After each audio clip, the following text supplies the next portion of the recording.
Here is a question about Rafat Alareer, who is the Gazan poet and writer who had been very vocally critical of Israel, and then he was killed along with his siblings and his sister's children, young children, in an airstrike after reportedly he was called by the Israeli military and that warned him, "We are after you, we're going to kill you."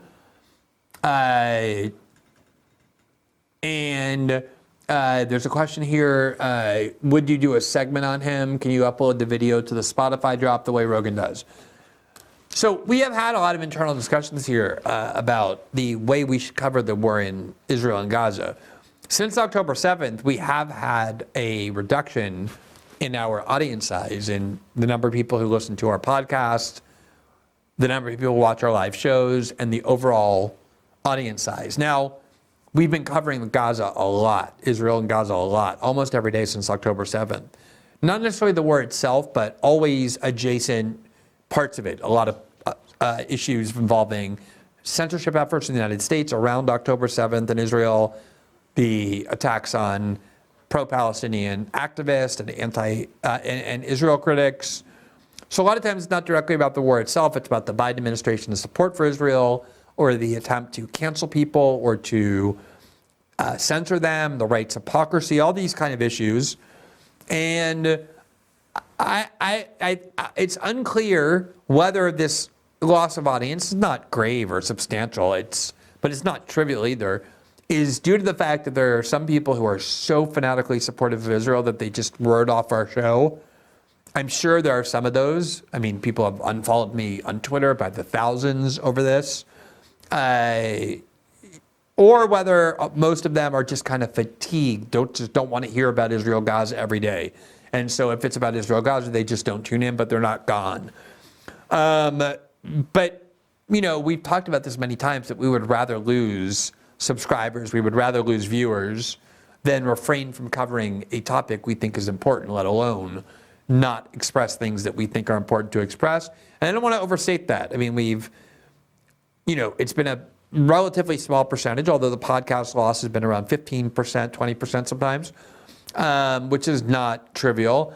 But I just wonder, I don't have a very good read on this, to be perfectly honest, how much people want to hear us continue to talk about the atrocities of this war, given my views have been very clearly and repeatedly expressed on them.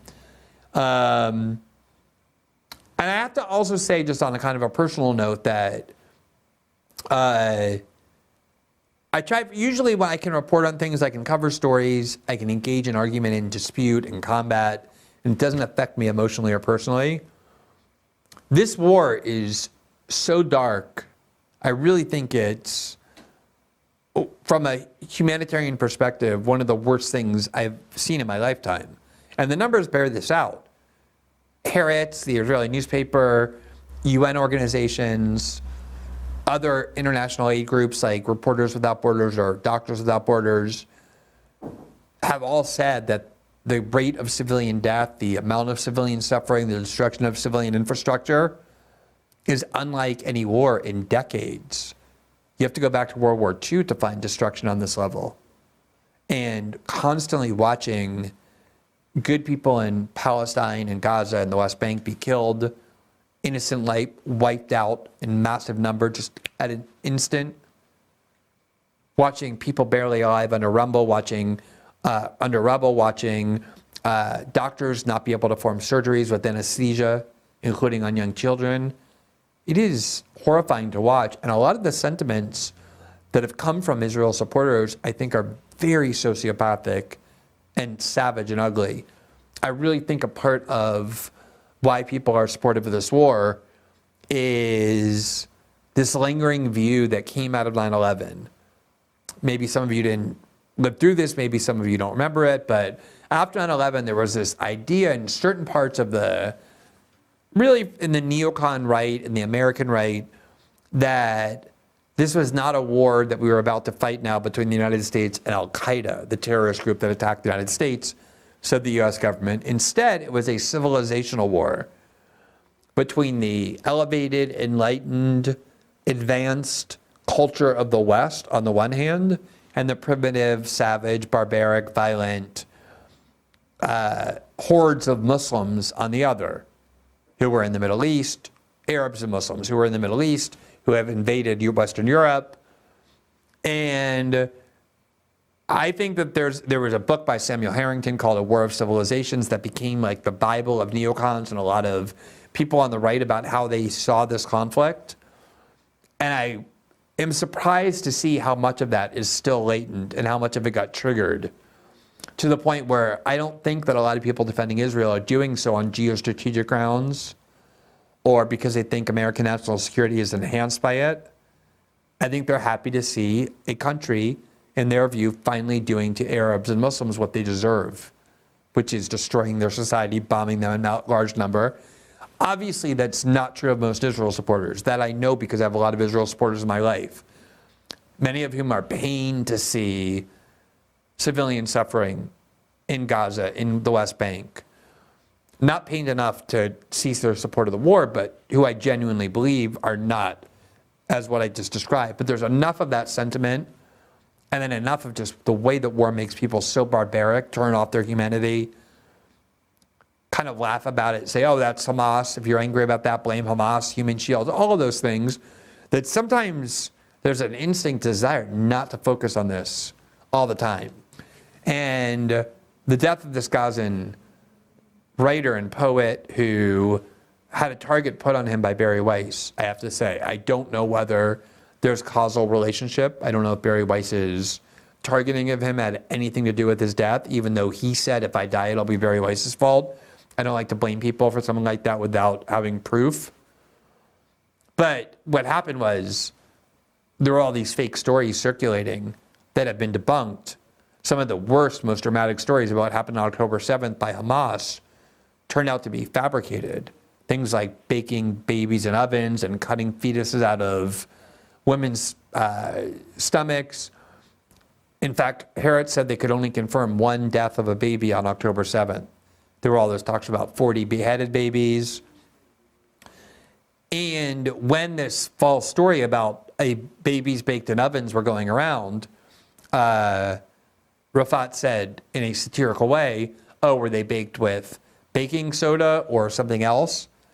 And Barry Weiss tried to make it seem as though he supported baking babies in ovens and said, oh, look at this Gazan savage making fun of the Israeli babies, the Jewish babies who were baked in ovens.